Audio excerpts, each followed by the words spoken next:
this is Adam Jensen. I'm a big fan of Crazy Horse Gaming. I didn't ask for this, but I'll check it out. Hey everybody, Mike here from Crazy Horse Gaming. Just bringing up a quick video, something I was meant to do a few weeks back, but just never got round to it, so I apologise. Basically what you're seeing is a quick video walkthrough of my night down at the Centre for Computer History in Cambridge. They had a wicked night where it was a retro gaming night hosted by Jason Fitzpatrick.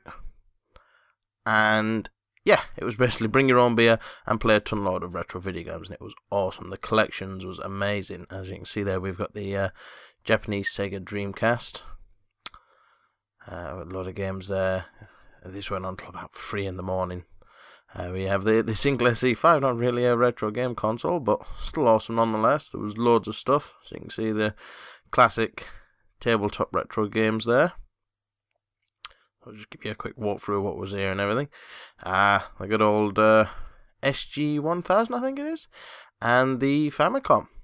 Classics there. Yeah, it was bring your own beer, play video games till stupid o'clock in the morning. I've got a couple of plug and plays there. And some Pong consoles. I believe I had a couple of them myself. The amount of stuff they had was unbelievable there. You can't see very well, but it's the Odyssey. The first game console. I believe that there is the Panasonic 3DO, I think. Could be wrong. Across there we have the Jaguar. And the Sony PlayStation, as well as a Nintendo 64. So like I said, as I keep saying, it was just bring your own beer, play video games with a group of awesome people. A.D. Killins and his group from Gimpy Software were there. Another Dreamcast there, but that's the PAL version. And the GameCube. And obviously the PlayStation 2, some of the more popular ones that you probably already know about. But yeah, I was there till, kicked off about 7, and I think I left around about 2 in the morning. And we have the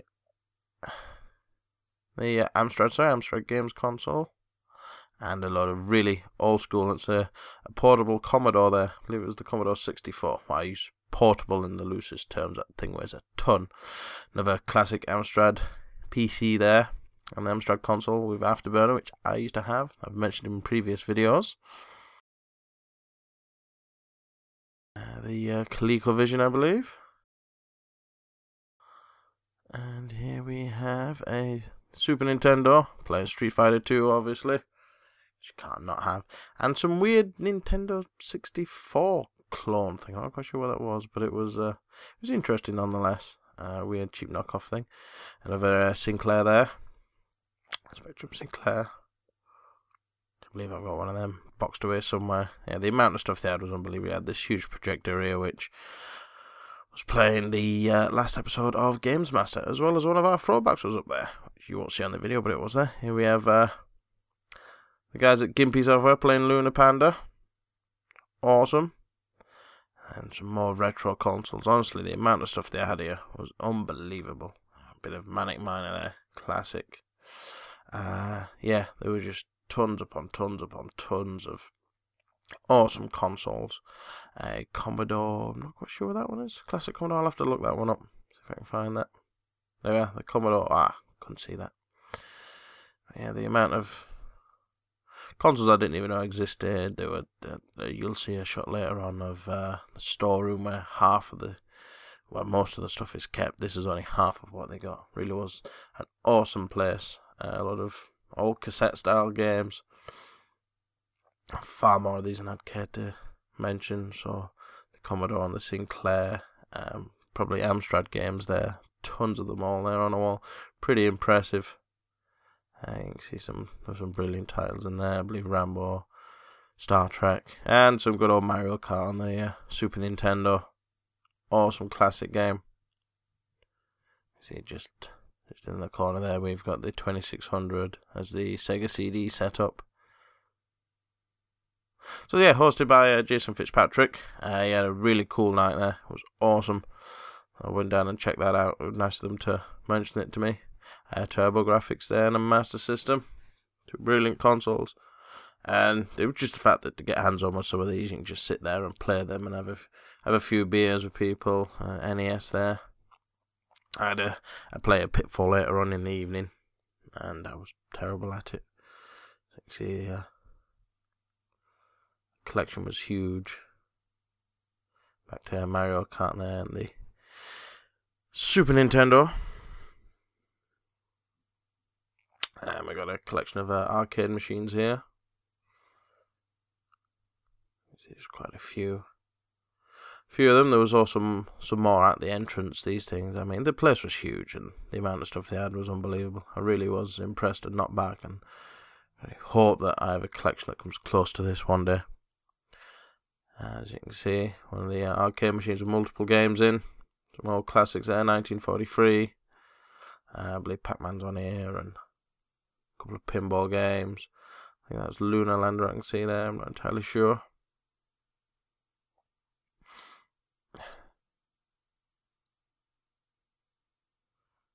And then, just gonna give you a quick show of that. Cool little arcade machine running away there.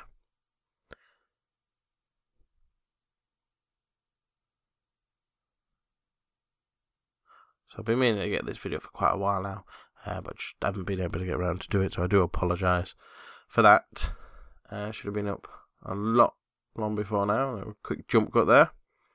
Some more consoles. I believe we've got the Amiga CD32 there, another Atari console. And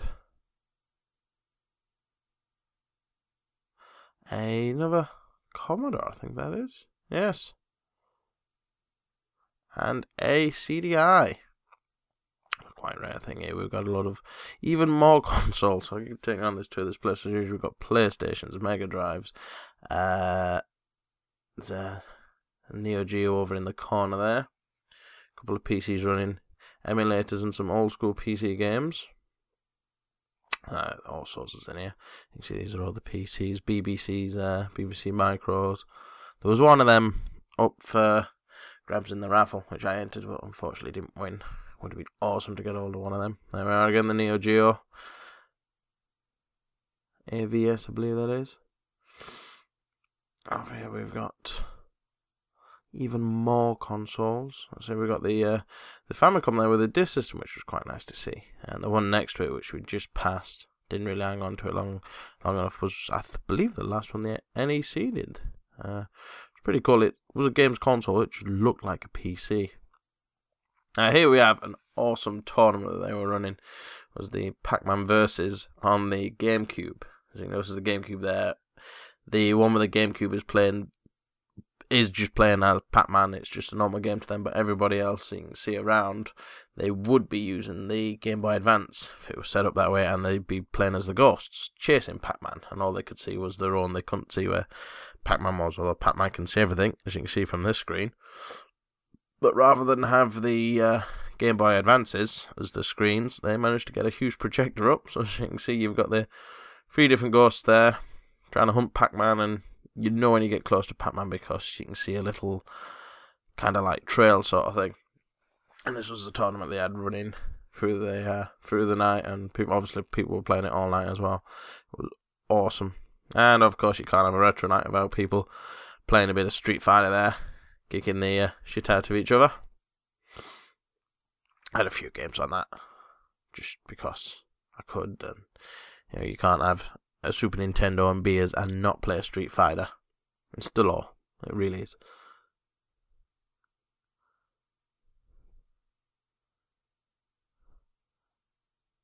Well, I wasn't. I believe I managed to go through the whole night undefeated on that, which was quite impressive for me because I haven't played that in a while, and I'd had a few beers, so I was quite impressed.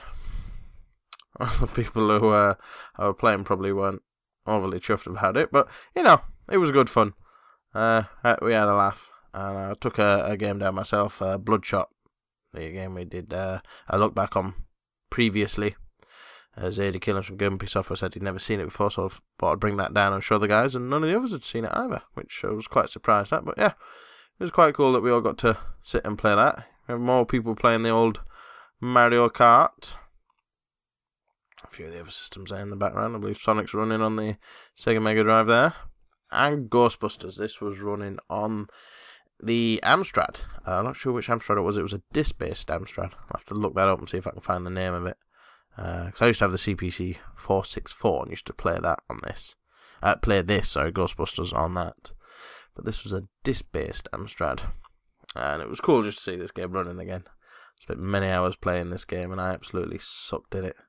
Couldn't catch a ghost to save my life back then. And I have that for the Master System. I must do a look back on that maybe. But yes, I remember spending many hours on this game on my Amstrad CPC 464 and absolutely sucking at it.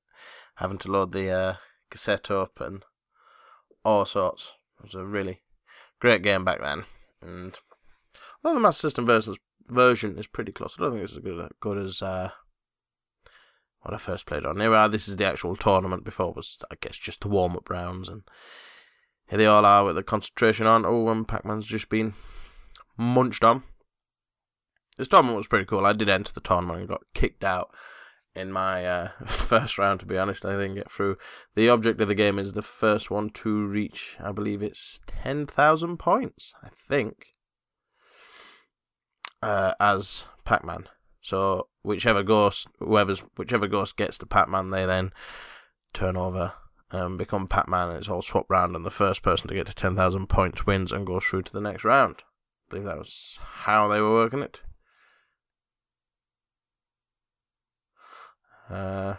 Yeah, I didn't get very far. No, there were some pretty awesome games, and there were some awesome players there. It was a pretty cool game. It's something I must pick up myself, although to get the gear to play this, 'cause like I said, I believe you need the you do need the Game Boy Advance as well as the game, and I'm not sure if you need the Game Boy Advance player. I don't know. I'll have to look into that, but there's one I'm after. You see everyone there around watching the tournament. It was an awesome tournament, really good fun. A great atmosphere there. Everyone who went there was a bunch of brilliant people. Again, I want to thank Jason for spending his time to chat to me and allowing me to record this. It was pretty cool. And just letting everybody play these consoles and just chill and get a chance to play games you either haven't played for in years or in some cases you've never even seen. I mean, I don't think it's in this video, but I found a Amstrad computer which played Mega Drive cartridges. I didn't even know existed, and it was pretty cool to play that. Had its own full PC, but it had its own control pad and everything, which would only work on the Amstrad PC. I believe it's called the Amstrad Mega PC, I think. But yeah, it was great, and the tournament was good fun. Everyone had a good laugh. It was an awesome sandwich van outside, which did like huge, amazing French bread stick sandwiches. Really filled you up with just what you needed after a belly full of beer. And I had a fair few to drink, I admit. That's not an excuse for all this shaky cam, but as you can see, getting quite a crowd on the Pac-Man tournament here, and it was quite a close one, I believe, in the end, the final. It was pretty cool to watch. Can't even get in for a decent shot of the screen here. I do apologise for that.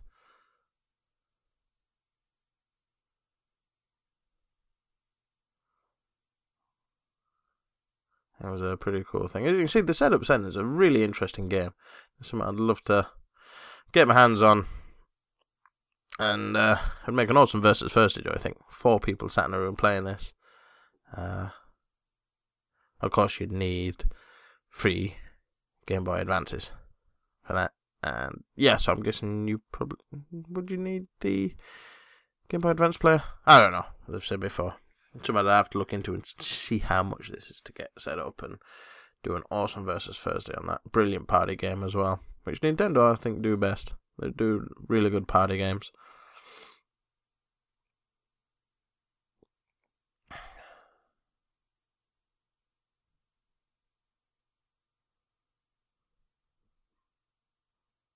Oh, is Pac-Man going to get caught? Is he going to get caught? Is he going to get away? I think he is, He's done one. He's through. So yeah, I think he is. I was stood there watching this, but now... Oh, he's gone. So now, player 2 ticks over as Pac-Man. And it all starts again. But yeah, if you ever get the chance, if you're in the Cambridge area or you're heading down there and you get the chance to check out the Centre for Computer History, then really do go check it out. It's a great place with some awesome stuff. They're a really friendly bunch down there. It's a good chance to get some hands-on with consoles that you just won't be able to get your hands on, or old PCs and computers that you just won't be able to get your hands on anywhere else, unless you're a retro collector or you've got stupid amounts of money. Some of the stuff they got here was pretty rare. There's a picture somewhere which I might have to try and find out of me holding the Bandai Apple Pippin, Apple's attempt at a video game console, which failed miserably for them, mainly due to the pricing, I believe, and guessing no third-party support because of the pricing. It just didn't do well. And got some awesome Pac-Man playing skills here. Look at this. So here we have the storeroom. So this is the stuff they don't show you. I mean, look at all those BBCs over there. This place was just piled high of some awesome stuff. It really was. Games everywhere, the amount of PCs and monitors, more BBCs there. It was just huge amounts. I mean, this place is like my idea of heaven. Just having a collection like this would be unbelievably awesome. I mean, look at it all. There's computers upon computers upon computers. You got Atari boxes over there and a boxed Spectrum Sinclair. I did wonder if that was the Miracle Keyboard, but it wasn't. I realised it was way too small to be the Miracle Keyboard for the Nintendo Commodore 64 boxed. There. Well, boxed. I'm assuming it's boxed. I thought it is just the box. I'm just kind of completely lost and blown away by the stuff that they managed to collect here. There's some awesome stuff. A robotic arm there. I want one of them. But I want everything in this storeroom. See. PlayStation games. Look at them all in great condition as well. It's amazing. The stuff they get all of, and the stuff that's donated. Obviously, they take donation stuff, being a charity in a museum. So if you've got any unwanted stuff there, then please feel free to drop it off to them. I'm sure they'll be happy for any donations. Some more boxes upon boxes of random computers. More box Sinclair there. There we are. Look at all these box games up here. We've got what, Super Nintendo, Commodore, Amiga, all sorts. Over here again, Atari and Mega Drive games, Acorn games. There's just all sorts.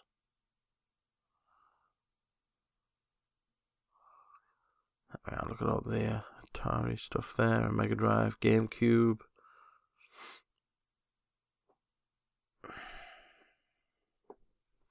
It was a really impressive collection. Little Nintendo 64 memory expansion there. Now this, as you'll see coming up in a minute. Oh look, we've even got an Xbox Slim there. 360 Slim, sorry. This wall here, just like a wall of boxed consoles. I was in awe. Commodore 64s, GameCubes, Ataris. This is where the Bandai Apple Pippin is on this wall. There's Japanese Dreamcast, Japanese Mega Drives. Everything, you name it, these guys pretty much had it. It was a really cool place. And Sega Mendes there had a really, really cool time with all the guys there. Everyone down there was really cool. It was cool just to drink some beers and play some retro gaming. Like I said, it was stupid o'clock in the morning. It really did, but it was awesome fun. Everyone had a laugh. There was raffles, there was competitions. Hopefully, I believe they say they plan on doing this every year, if not twice a year. Should be a cool thing. So, recommend you go out, check out their website. They're also on Facebook. It's the National Centre for Computer History at Cambridge.